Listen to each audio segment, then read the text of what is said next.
Good morning, Year 2. I hope you and your families are well and you're enjoying Pirate Week this week. I'm here this morning to explain your activities for today.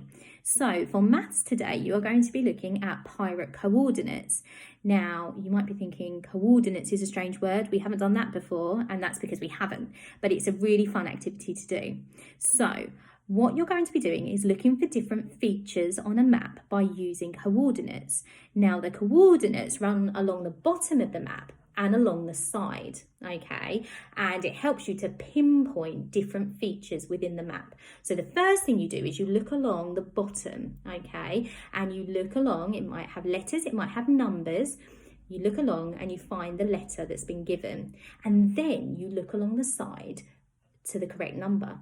And together they join and pinpoint, they will find in the middle a feature on the map. Now on the Google Classroom, I've added some clips and some games for this that could help you too, okay? But it should be lots of fun.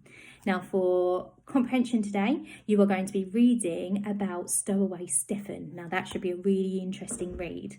For writing today, you are going to be planning a story. Obviously, this story is going to be a pirate-themed story. Now, if you've got your own ideas, then you can obviously write your own story. But if you're stuck for ideas, you could use our storyboard map, which is on the Google Classroom.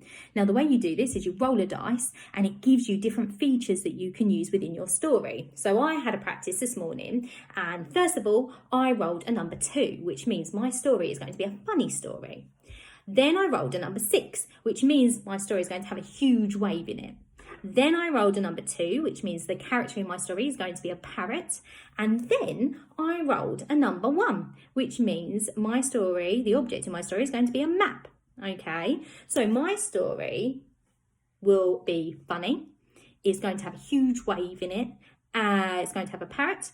And it's going to have a map. So I need to put all of those ideas together to make an interesting story. Now, when you plan your story, think carefully about the beginning, the middle, and the end. Now, remember, the beginning of a story is where you introduce characters and you set the scene. The middle of a story is where something exciting might happen, or there might be a huge problem. And the ending is where everything gets resolved and sorted out.